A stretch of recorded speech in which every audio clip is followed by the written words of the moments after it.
अस्सलाम वालेकुम स्टूडेंट्स, कैसे हैं आप।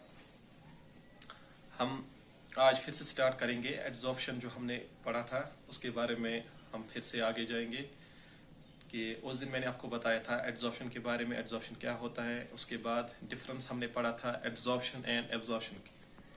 आज मैं आपको फिर से थोड़ा दोहराने की कोशिश करूंगा। एड्जॉर्प्शन जो होता है उसमें अहम जो दो चीजें हैं वो है एड्जॉर्बेंट एंड एड्जॉर्बेट।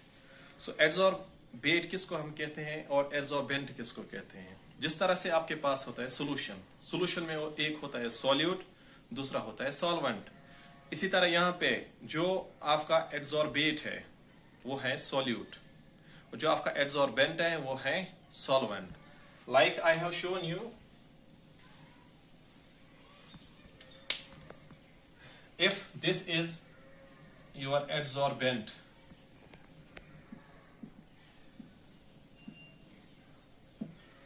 ठीक है, इसके ऊपर क्या होता है, एड्सॉर्ब होता है द सब्सटेंस, जिस सब्सटेंस को हम नाम देते हैं एड्सॉर्बेट।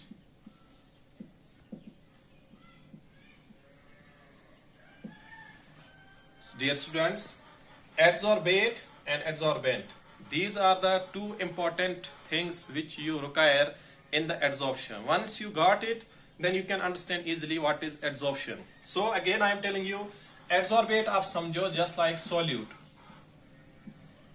जिस तरह से solution में solute होता है इसी तरह adsorption में होता है adsorbate as a solute, और जिस तरह से solution में होता है solvent इसी तरह adsorption में होता है adsorbent as a solvent। ये सॉल्वेंट यहाँ पे सॉलिड भी हो सकता है, लिक्विड भी हो सकता है। Most of the cases solid and liquid, gas ज्यादातर नहीं होता है। अब आज जो हमारा टॉपिक है that is types of adsorption. Types of adsorption से पहले एक चीज मैं जो भूल गया था वो मैं आपको दोहराना चाहता हूँ, आपको मैं बोलना चाहता हूं, वो है कि अगर एड्सॉर्बेंट से बाहर निकला तो उस प्रोसेस को क्या कहते हैं, removal of adsorbate from the adsorbent. अगर एड्सॉर्बेट यहां से निकला किससे, from the surface of adsorbent, what is the process called as, उस प्रोसेस को क्या बोलते हैं, उसको बोलते हैं डिसॉर्प्शन। क्या बोलते हैं, desorption. Process of removal of adsorbate from the surface of adsorbent, it is called as desorption. Process of removal of adsorbate from the surface of adsorbent। ठीक है students, desorption that is the reverse of adsorption. Adsorption का मतलब क्या होता है, adsorbate को adsorb करना है on the surface of adsorbent. लेकिन डिसॉर्प्शन क्या है, it is the reverse of adsorption, that is removal of adsorbate from the surface of adsorbent, that process is called desorption. ठीक है, अंडरस्टैंड। ये पॉइंट मैंने नहीं बताया था उस time, again I have told it, now we will go ahead. What are the types of adsorption? जो adsorption होता है इसके क्या क्या टाइप्स होते हैं वो हमने नहीं पढ़ा था, आज हम देखेंगे वो इसके टाइप्स क्या है और किस बेसिस पे आप ये टाइप्स बनाते हो, क्या रीजन है, हम बताते हैं the types of adsorption। Dear students, this is a very important question which is asked in the examination mostly. You can check the papers, previous year papers, उसमें आया था what is the difference between physiorption and chemisorption, or you can say physical adsorption and chemical adsorption. Adsorption जो है इसके दो types हैं, किस basis पे, on the basis of nature of adsorbate and adsorbent. अगर ये आपके पास है एड्सॉर्बेंट जिसको मैंने अभी कहा था it is just like solvent and this is the adsorbate, ये है एड्सॉर्बेट। ठीक है, एड्सॉर्बेट और एड्सॉर्बेंट के बीच में जो फोर्स है यहाँ पे, इनके बीच में जो बाइंडिंग फोर्स है जिसकी वजह से एड्सॉर्बेट एड्सॉर्बेंट के साथ बाइंड रहता है, इनके बीच में जो फोर्स है, on that force, on the base of that force you have two types of adsorption. Again this is adsorbent, adsorbent मैंने अभी कहा just like solvent, higher concentration. This is adsorbate, that just like the solute. Solute और you can say adsorbate इस adsorbent के surface के ऊपर है, ठीक है। इनके बीच में जो यहाँ पे फोर्स है वो किस तरह का फोर्स है, स्ट्रॉन्ग फोर्स है या वीक फोर्स है इनके बीच में। On that basis we have two types of adsorption. On the basis of binding of force, nature of binding force between the adsorbate and adsorbent, we have two types of adsorption, ठीक है। On the basis of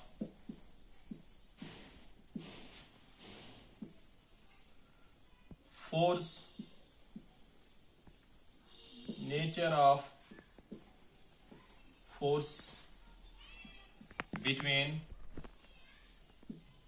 adsorbate and adsorbent, okay, it is of two types. इसके दो types होते हैं। First one जिसको हम नाम देते हैं physical adsorption,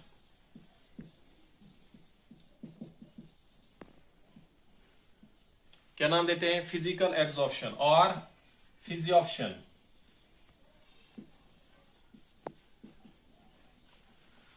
students, it is also called as physisorption, और नॉर्मल सेंस में आप जो आपको बेहतर रहेगा, जो आपको याद रहेगा, फिजिकल एड्सॉर्प्शन और physisorption. Second one is called chemical adsorption और chemisorption.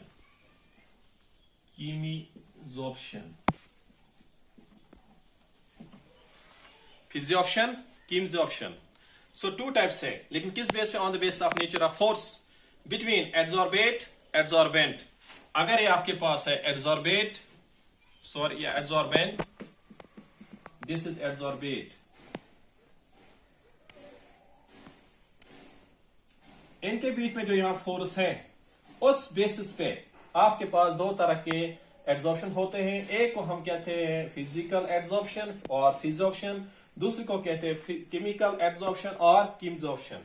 So dear students, we will see them one by one, and then we can see what are the differences between physical adsorption and chemical, which is asked in the examination. Difference between physical adsorption and chemical adsorption. Before that, what is physical adsorption, and then second one, what is chemical adsorption. You write it. So first of all, physical adsorption or physioption.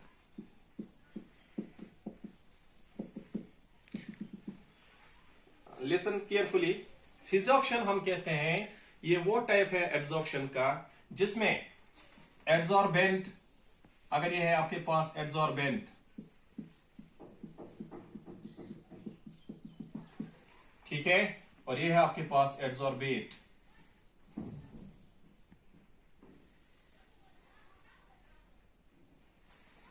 Adsorbent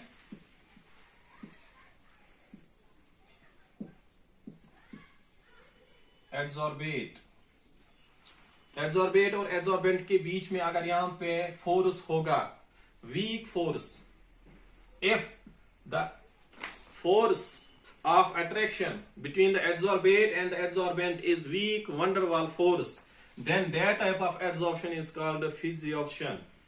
फिर से आप ध्यान रखिए, अच्छे से याद रखिएगा, अगर एड्सॉर्बेट और एड्सॉर्बेंट के बीच में जो फोर्स होगा वो होगा week van der Waals force.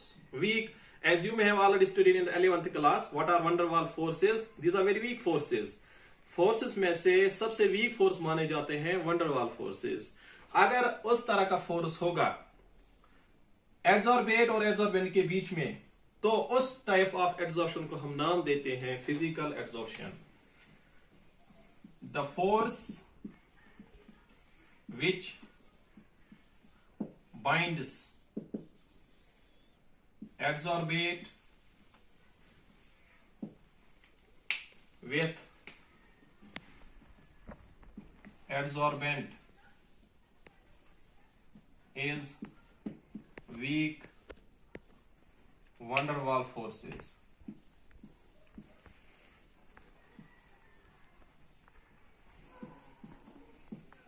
अगर यहां पे वीक फोर्स होगा, जो मैंने यहां पे लाइन दिखाई, वीक फोर्स होगा, कौन सा फोर्स? वैन डर वाल फोर्सेस। तो याद रखना उस टाइप ऑफ एड्सॉर्प्शन को हम नाम देते हैं फिजियोप्शन। वो टाइप ऑफ एड्सॉर्प्शन जिसमें एड्सॉर्बेट और एड्सॉर्बेंट के बीच में जो नेचर फोर्स का होगा वो होगा वीक फोर्स, तो नाम देते हैं हम इसको फिजियोप्शन। ठीक है, ये इसका पहला पॉइंट। दूसरा पॉइंट आप इसमें याद रखोगे, अभी मैंने आपको बता दिया फोर्स क्या है, वीक। अगर फोर्स वीक है तो ये एड्सॉर्बेट जो है ये आप इजीली बाहर निकाल सकते हो, you can remove it easily. Simple, थोड़ी हीटिंग करनी है तो ये बाहर जा सकता है। सो हम कहते हैं it is reversible, it is reversible. Adsorbate को आप एड्सॉर्बेंट से बाहर निकाल सकते हो, दैट इज डिसॉर्प्शन, वो कर सकते हो आप। आपको थोड़ी हीट देनी पड़ेगी क्योंकि एड्सॉर्बेट और एड्सॉर्बेंट के बीच में फोर्स क्या है? Weak force. जब फोर्स वीक होगा तब आप इजीली बाहर निकाल सकते हो एड्सॉर्बेट को, किससे? एड्सॉर्बेंट से। इसलिए हम कहते हैं इट इज रिवर्सेबल। आप इसको रिवर्स कर सकते हो, आप एड्सॉर्बेट को बाहर निकाल सकते हो एड्सॉर्बेंट से। ठीक है। तीसरा, जो यहाँ पे एंथैल्पी ऑफ एड्सॉर्प्शन है, एंथैल्पी ऑफ एड्सॉर्प्शन आप याद रखोगे वो क्या होती है? Enthalpy of adsorption is very लो। इस फिजियोप्शन के लिए एंथैल्पी ऑफ एड्सॉर्प्शन है वो लो है। एंथैल्पी ऑफ एड्सॉर्प्शन आप पहले समझो वो क्या होती है। एंथैल्पी ऑफ एड्सॉर्प्शन हम कहते हैं amount of heat released when 1 mole of adsorbate gets adsorbed on the adsorbent। वो amount of heat जब 1 मोल adsorbate adsorb हो जाएगा किसके ऊपर? adsorbent के ऊपर, उस वक्त जो हीट रिलीज हो जाएगी उसको हम नाम देते हैं एंथैल्पी ऑफ एड्सॉर्प्शन। इससे पहले भी मैंने आपको एक लेक्चर में बताया था कि एड्सॉर्प्शन प्रोसेस जो है ये क्या है? Exothermic, that is heat is released, energy is released. अगर ये एक्सोथर्मिक है तो यहाँ पे एनर्जी डेफिनेटली रिलीज होगी, लेकिन इस फिजियोप्शन में जो एनर्जी रिलीज होती है वो कम होती है। Enthalpy of adsorption is very low, that is enthalpy of adsorption आप याद रखोगे फिर से, amount of heat released when 1 mole of adsorbate gets adsorbed on the surface of adsorbent, उस वक्त जो हीट रिलीज होगी उसको हम नाम देते हैं एंथैल्पी ऑफ एड्सॉर्प्शन। लेकिन इस वाले प्रोसेस के लिए, फिजियोप्शन के लिए, एंथैल्पी ऑफ एड्सॉर्प्शन जो है दैट इज वेरी लो। लो इसलिए है क्योंकि फोर्स जो वहां पे बन रहे हैं वो वीक फोर्स हैं। सिंपल सी बात है, जितने फोर्स स्ट्रांग होते हैं, whenever bonds are formed energy is released. Energy तब ज्यादा हो सकती है जब बॉन्ड स्ट्रांग बनेंगे। यहाँ पे अभी आपने देखा जो यहाँ पे बॉन्ड्स बन रहे हैं वो वीक फोर्सेस हैं। जो वीक फोर्स है तो एनर्जी रिलीज क्या होगी? कम। That's why we are saying enthalpy of adsorption is very low. Understand? Okay, next इसमें एक पॉइंट है, जो ये फिजियोप्शन है ये स्पेसिफिक नहीं है, it is not specific.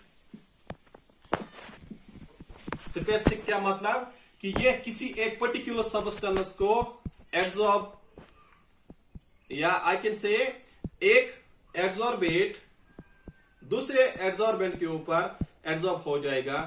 Means सिर्फ एक ही सबस्टेंस होगा जो इस पे ऊपर एब्जॉर्ब होगा, नहीं, क्योंकि इस पे ये फिजियोप्शन है, weak van der Waals force है, कोई भी सबस्टेंस किसी भी एड्सॉर्बेंट के ऊपर एब्जॉर्ब हो सकता है और बाद में आप उसको बाहर भी निकाल सकते हो। इसलिए हम कहते हैं it is not specific, means हर एक सबस्टेंस के लिए ये स्पेसिफिक नहीं है। कोई भी सबस्टेंस किसी दूसरे सबस्टेंस के ऊपर एब्जॉर्ब हो सकता है, लेकिन सिर्फ फिजियोप्शन में, कीमियोजॉर्प्शन में नहीं, क्योंकि कीमियोजॉर्प्शन में केमिकल बॉन्ड बनता है और बॉन्ड तब बन सकते हैं जब नेचर सेम होगा। यहाँ पे नेचर आप नहीं देखते हो, एड्सॉर्बेट का नेचर क्या है, एड्सॉर्बेंट का नेचर क्या है, लेकिन सिंपली यहाँ पे जो सबस्टेंस आया एड्सॉर्बेंट के सरफेस के ऊपर एड्सॉर्ब हुआ, उसके बाद आप इसको बाहर भी निकाल सकते हो बाय सिंपली हीटिंग, क्योंकि ये रिवर्सेबल है। और दूसरी बात, ये स्पेसिफिक नहीं है। स्पेसिफिक इसलिए नहीं है क्योंकि इसमें एड्सॉर्बेट कोई भी आ सकते हैं, किसी भी एड्सॉर्बेंट की सरफेस के ऊपर एड्सॉर्ब हो सकता है। ठीक है, नेक्स्ट पॉइंट जो इसमें है ये आपने लिखे होंगे, is temperature. What is the effect of temperature on physisorption? Temperature का क्या असर रहेगा यहां पे? पहले से आपको पता है फिजियोशन क्या है प्रोसेस, एक्सोथर्मिक। अगर एक्सोथर्मिक है, अमाउंट ऑफ हीट क्या होती है, रिलीज। अगर आप टेम्परेचर को बढ़ाओगे, यहां पे फोर्सेस कौन है, वीक फोर्सेस, तो टेम्परेचर बढ़ाने से ये फिजियोशन नहीं हो सकते हैं। टेम्परेचर बढ़ाने से वहां पे डिसॉर्प्शन हो सकते हैं। टेम्परेचर बढ़ाने से एड्सॉर्बेंट के सरफेस से बाहर जा सकता है। इसलिए हम कहते हैं टेम्परेचर यहां पे लो होना चाहिए। It occurs at low temperature, याद रखना, it occurs at low temperature. Process of physisorption के लिए टेम्परेचर का जो इफेक्ट है वो लो टेम्परेचर होना चाहिए। अगर आपने टेम्परेचर बढ़ा दिया तो अकॉर्डिंग टू लिचट-लेयर्स प्रिंसिपल वहां पे रिवर्सिबल रिएक्शन हो सकती है। वो क्या, जो एड्सॉर्ब हुआ होगा वो वहां से बाहर जाएगा, क्योंकि लिचट-लेयर प्रिंसिपल भी यही कहता है इफेक्ट ऑफ टेम्परेचर का क्या असर रहता है। अगर प्रोसेस पहले से एक्सोथर्मिक है तो वहां पे उस वक्त टेम्परेचर हाई नहीं होना चाहिए, बल्कि टेम्परेचर लो होना चाहिए। इसलिए हम कहते हैं for this process temperature should be low. Temperature should be low. इस प्रोसेस के लिए टेम्परेचर का इफेक्ट जो है, या ये प्रोसेस हो जाएगी eight low temperature, high temperature पे वहां से एड्सॉर्बेट है वो बाहर जा सकता है। So these were the important points that you see in the physisorption. यही डिफरेंसेस आपको लिखने हैं कीमियोजॉर्प्शन के साथ। फिजियोशन में जो हुआ उसका अपोजिट में आपको देखना है chemisorption. Okay, you write it, see you after few seconds. अच्छे से लिखो। Okay students, let's see the next type.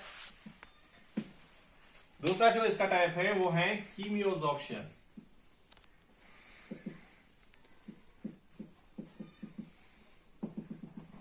Second type of adsorption is chemisorption or chemical adsorption.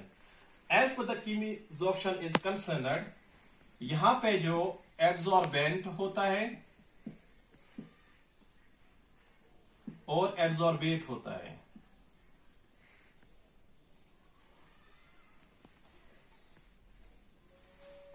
Adsorbent and adsorbate, इनके बीच में जो फोर्स होता है वो होता है स्ट्रॉन्ग केमिकल बॉन्ड। दिस यहां पे केमिकल बॉन्ड होता है। In this type of adsorption, there occurs the formation of chemical bond between adsorbate and adsorbent. In case of physioption, there is weak van der Waals force, no bond formation, only force of attraction between the adsorbate and adsorbent. So that's why that's weak, and this one is very much strong. Because chemical bond formation जब होगा तो याद रखना यहाँ पे adsorbate को बाहर निकालना मुश्किल होगा। यहाँ पे strong bond बनता है covalent bond between adsorbate and adsorbent। तो याद रखोगे जो पहला पॉइंट वहां पे आपने देखा था फिजियोप्शन में, वहां पे आपने देखा adsorbate और adsorbent में क्या था, weak van der Waals force। यहाँ पे आप देख रहे हो there is strong chemical bond between adsorbate and adsorbent।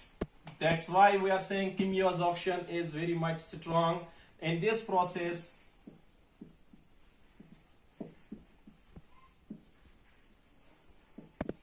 there occurs formation of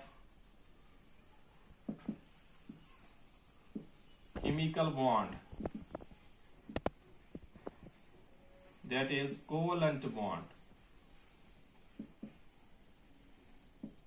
between adsorbate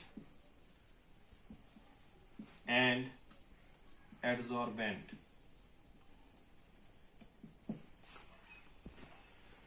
जो कीमियोजॉर्प्शन है इसमें एक स्ट्रॉन्ग बॉन्ड होता है एड्सॉर्बेट और एड्सॉर्बेंट के बीच में, इसलिए हम कहते हैं इस प्रोसेस में डिसॉर्प्शन का होना बहुत मुश्किल है। डिसॉर्प्शन का मतलब रिवर्सिबल, दैट्स एड्सॉर्बेट को बाहर निकालना नामुमकिन है, क्योंकि यहाँ पे आपको फिर ज्यादा हीट लग सकती है। You can do but strong heating. Most of the case we are saying it is irreversible. ये हम रिवर्स नहीं कर सकते हैं, क्योंकि यहाँ पे एड्सॉर्बेट और एड्सॉर्बेंट के बीच में बॉन्डिंग स्टार्ट होती है, bond formation takes place. That's adsorbate और एड्सॉर्बेंट के मॉलिक्यूल आपस में बॉन्ड बनाते हैं, और इसकी वजह से जो यहाँ पे प्रोसेस है ये इरिवर्सिबल है। सो दूसरा पॉइंट जो आप इसमें लिख सकते हो, इट इज इरिवर्सिबल। वहां पे हम क्या बोलते थे, दैट इज रिवर्सिबल, लेकिन यहां पे हम बोल सकते हैं इट इज इरिवर्सिबल, क्योंकि केमिकल बॉन्ड है, स्ट्रॉन्ग फोर्स ऑफ अट्रैक्शन है, तो बाहर निकलना मुश्किल है, इसलिए आप इसको रिवर्स नहीं कर सकते हो। So I have written here it is irreversible. Okay, write it. Next point जो हमने वहां पे लिखा था, that is enthalpy of adsorption. इसके लिए एंथैल्पी ऑफ एड्सॉर्प्शन हाई होती है, हाई एंथैल्पी ऑफ एड्सॉर्प्शन।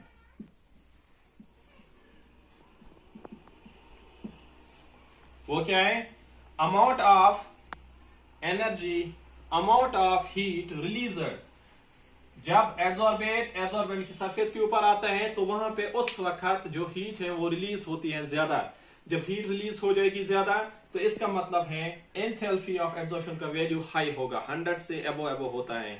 वहां पे 70 to 100 होता है नियर अबाउट, यहाँ पे 100 से अबो 200 300 तक ज्यादा भी हो सकते हैं, क्योंकि whenever a covalent bond is formed, whenever a chemical bond is formed, तो एनर्जी उस वक्त रिलीज होती है, it is in the form of heat. So we are saying high enthalpy of adsorption. Since यहाँ पे स्ट्रॉन्ग बॉन्ड बनता है, इसलिए हम कहते हैं कि यहाँ पे अमाउंट ऑफ एनर्जी रिलीज होती है in the form of heat, वो हाई होती है। बिकॉज आप लोगों ने पढ़ा होगा, आप लोगों ने पढ़ा है कि जिस वक्त भी एक केमिकल बॉन्ड बनता है उस वक्त हीट जो होती है वो रिलीज होती है, एनर्जी जो होती है वो रिलीज होती है। इसलिए यहाँ पे भी रिलीज होती है, लेकिन ज्यादा होती है एज कम्पेयर टू फिजियोप्शन। ये यहाँ पे एंथैल्पी ऑफ एड्सॉर्प्शन जो है वो हाई है, वहां पे एंथैल्पी ऑफ एड्सॉर्प्शन है वो लो है। ठीक है, you got it. You right the point number 3, that is high enthalpy of adsorption. And next is point number 4, it is specific. It is specific. Specific का मतलब कि जो एड्सॉर्बेट होगा वो सरफेस ऑफ एड्सॉर्बेंट के सरफेस के जब आएगा और नेचर उनका मिलना चाहिए, क्योंकि जिस वक्त bond formation takes place nature का होना बहुत जरूरी है। एड्सॉर्बेट का नेचर इसके एड्सॉर्बेंट के साथ मिलना चाहिए, इसलिए हम कहते हैं कोई भी एड्सॉर्बेट किसी भी एड्सॉर्बेंट के सरफेस के ऊपर केमिकल बॉन्ड नहीं बना सकता है in case of chemisorption. So it is specific का मतलब याद रखोगे आप, स्पेसिफिक का मतलब कोई भी एड्सॉर्बेट किसी भी एड्सॉर्बेंट सरफेस के ऊपर एड्सॉर्ब नहीं हो सकता है तब तक जब तक इनका नेचर आपस में मिलना चाहिए। ठीक है, that's why I have written here it is specific. ये स्पेसिफिक होगा जिसका, जैसे we are saying organic molecules जो होते हैं, मोस्टली ऑर्गेनिक सब्सटेंस जो होते हैं, they are usually non polar. ठीक है, they are not getting dissolved in the water because water is polar. तो जब नेचर होगा उनके तब उसके अंदर बॉन्ड फॉर्मेशन हो जाती है। Same is the case, bond formation takes place only when adsorbate and adsorbent have the same nature. ठीक है, this was the point number next and we will see what is the effect of temperature. Before that you write it. So you have seen these points of differences. Next is effect of temperature. Point number 5 or whatever it is. Temperature का effect क्या रहता है?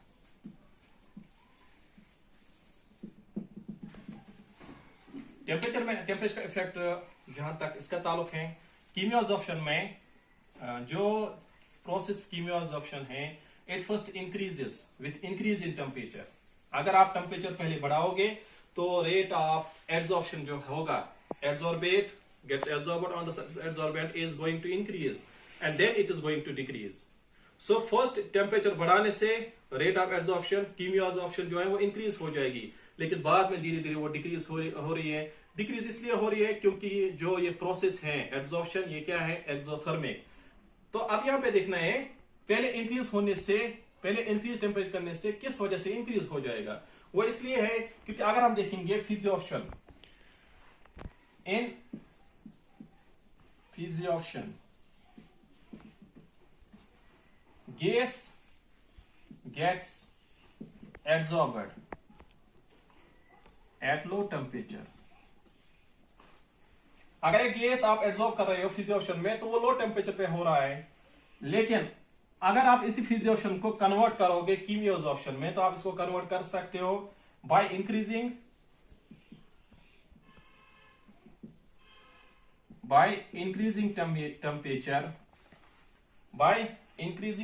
temperature there occurs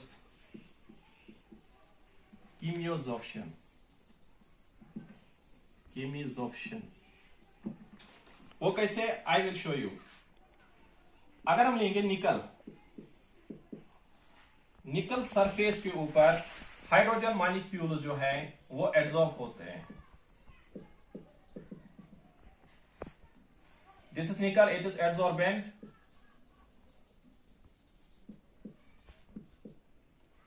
ठीक है, these are adsorbate.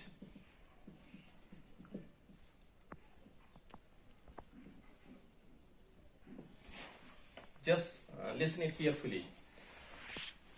Hydrogen molecules adsorbate हैं, ये adsorb होते हैं किसके ऊपर? निकल सरफेस के ऊपर, that's adsorbent.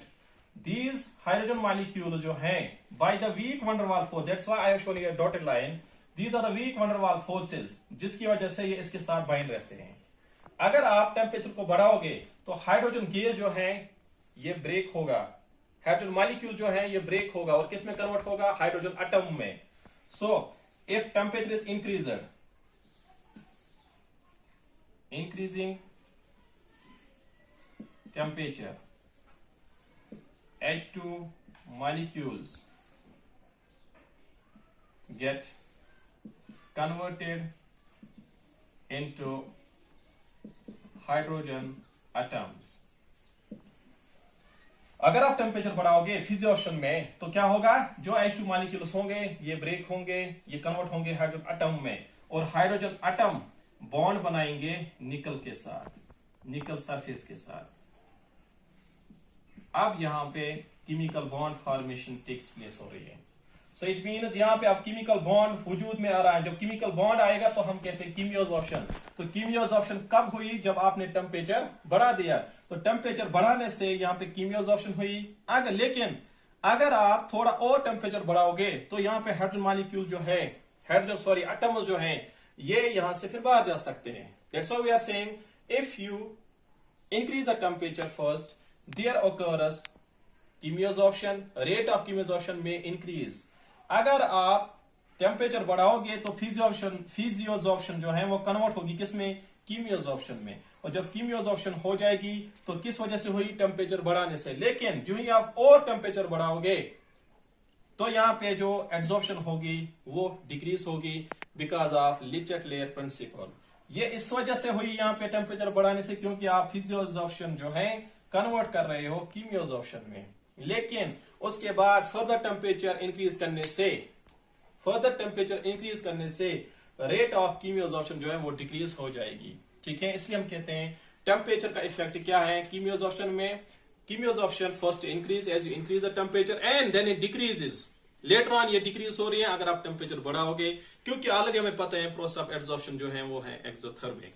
So this were the 2 points, important types of adsorption, जिसमें आपने पढ़ा what is physiorsorption, what is chemiorsorption, and the differences between physio and chemisorption, physical adsorption and chemical adsorption में जो आपने points देखे वो याद रखना। ये very important question है।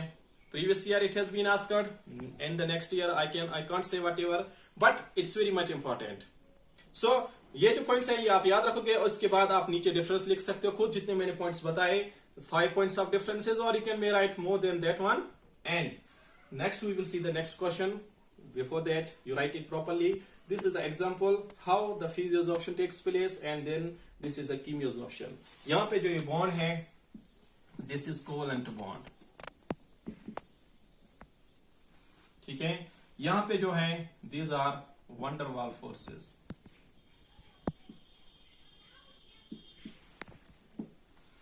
Okay students, you got it. See you in the next lecture. Okay, Allah Hafiz.